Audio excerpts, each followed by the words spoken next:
আচ্ছা, একটা স্টার্টআপের জন্য সবচেয়ে বড় চ্যালেঞ্জ কোনটা বলেন তো? অনেকেই হয়তো ভাববেন একটা দারুণ প্রোডাক্ট বানানো বা হয়তো মার্কেটে নিজের জায়গা তৈরি করা।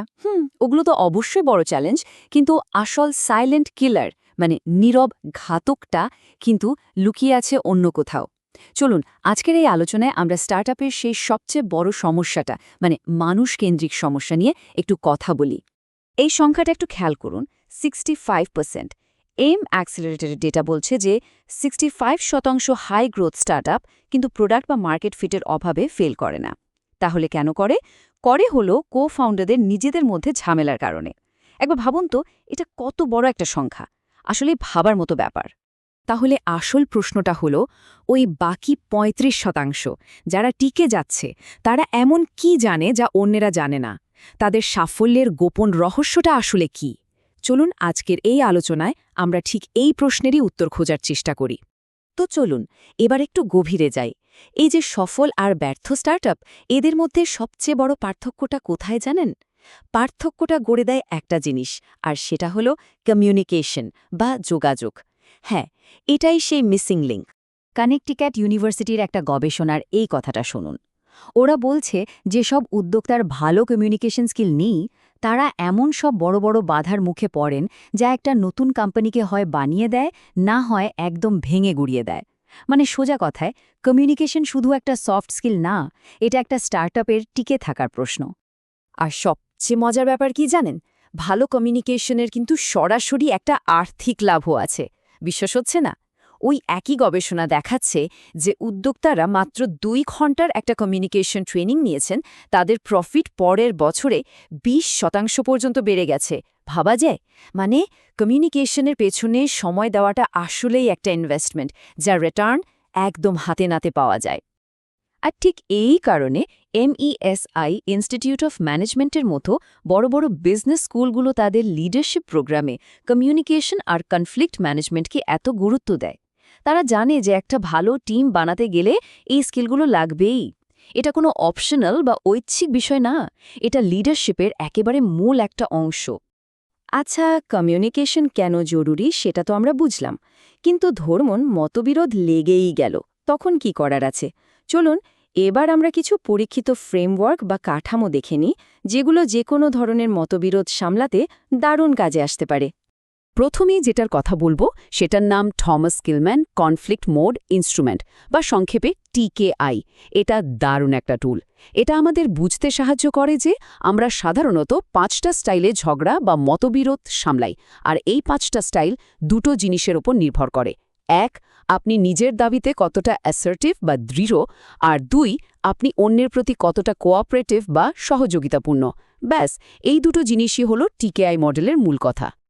তো এই সেই 5টা স্টাইল, কম্পিটিং বা জেতার চেষ্টা করাটা কাজে দেয় এমার্জেন্সিতে, কোলাবোরেটিং মানে একসাথে কাজ করা, যেটা জটিল সমস্যার জন্য বেস্ট, কম্প্রোমাইজিং বা আপস করা হলো দ্রুত সমাধানের রাস্তা, অ্যাভয়েডিং বা এড়িয়ে যাওয়া চলে ছোটখাটো ব্যাপারে, আর অ্যাকমোডেটিং বা মানিয়ে নেওয়াটা দরকার সম্পর্ক ঠিক রাখার জন্য।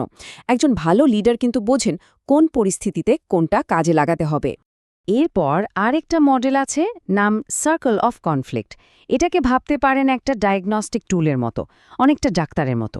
এটা আমাদের ঝগড়ার পেছনের আসল কারণটা খুঁজে বের করতে সাহায্য করে।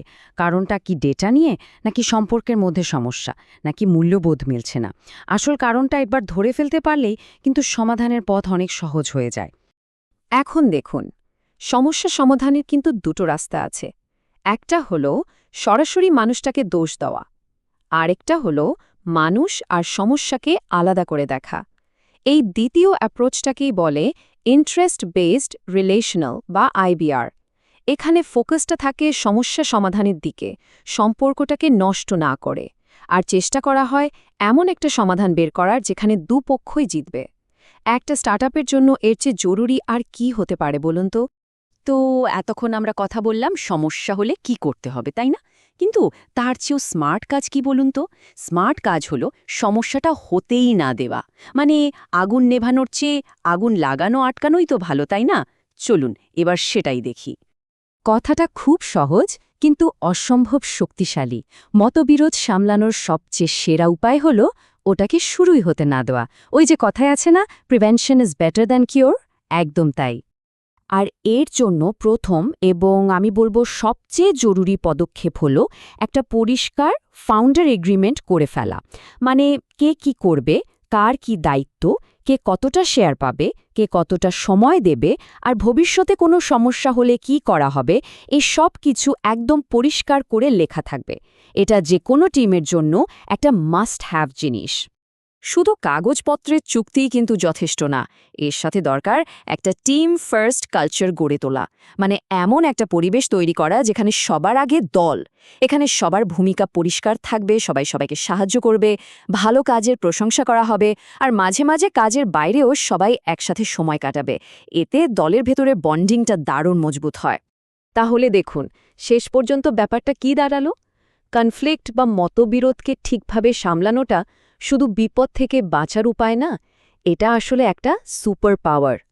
এই দক্ষতাটা একটা স্টার্টআপকে অন্যদের চেয়ে কয়েক কদম এগিয়ে রাখে, একটা সত্যিকারের কম্পিটিটিভ এজ দেয়। অনেকেই তো ভাবে কনফ্লিক্ট মানেই খারাপ, তাই না? কিন্তু সিপিডি গ্লোবাল হিউম্যান ক্যাপিটাল রিপোর্টের এই ডেটাটা দেখুন, রীতিমতো অবাক করার মতো।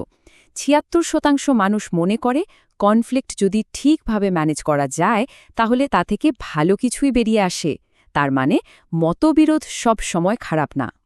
কী রকম ভালো ফলাফল বলছি। ৪১% বলেছেন এর মাধ্যমে তারা অন্যদেরকে আরও ভালোভাবে বুঝতে পেরেছেন। ৩৩% মতে কাজের জায়গায় তাদের সম্পর্ক আরও ভালো হয়েছে। আর ২৯% বলেছেন তারা সমস্যার আরও ভালো সমাধান খুঁজে পেয়েছেন। তার মানে ঠিকভাবে সামলাতে পারলে এই মতবিরোধই কিন্তু নতুন আইডিয়া আর একটা শক্তিশালী টিম তৈরির জ্বালানি হয়ে উঠতে পারে। জুলিয়াস বাখমানের একটা কথা আছে যেটা পুরো ব্যাপারটাকে এক লাইনে বলে দেয়। উনি বলেছেন, ফাউন্ডারদের মধ্যে দীর্ঘস্থায়ী সম্পর্ক কতটা মজবুত সেটা কিন্তু এই দিয়ে বোঝা যায় না যে তাদের মধ্যে কোনো ঝগড়া হয় না, বরং সেটা বোঝা যায় তারা কতটা ভালোভাবে ঝগড়া বা মতবিরোধ মিটিয়ে একসাথে কাজ করতে পারে তা দিয়ে। আসল শক্তিটা কিন্তু আসে সমস্যার মধ্যে দিয়ে যাওয়ার পরেই। তো শেষ করার আগে একটা প্রশ্ন থাকলো। ভাবুন তো, আপনার স্টার্টআপের যে অপারেটিং সিস্টেম, তাতে এই কনফ্লিক্ট বা মতবিরোধ কি একটা বাগ, মানে একটা সমস্যা, নাকি এটা আসলে একটা ফিচার যেটা আপনার টিমকে আরও বেশি সহনশীল আর শক্তিশালী করে তোলার জন্য ডিজাইন করা হয়েছে? উত্তরটা কিন্তু আপনার দৃষ্টিভঙ্গির উপরেই নির্ভর করছে।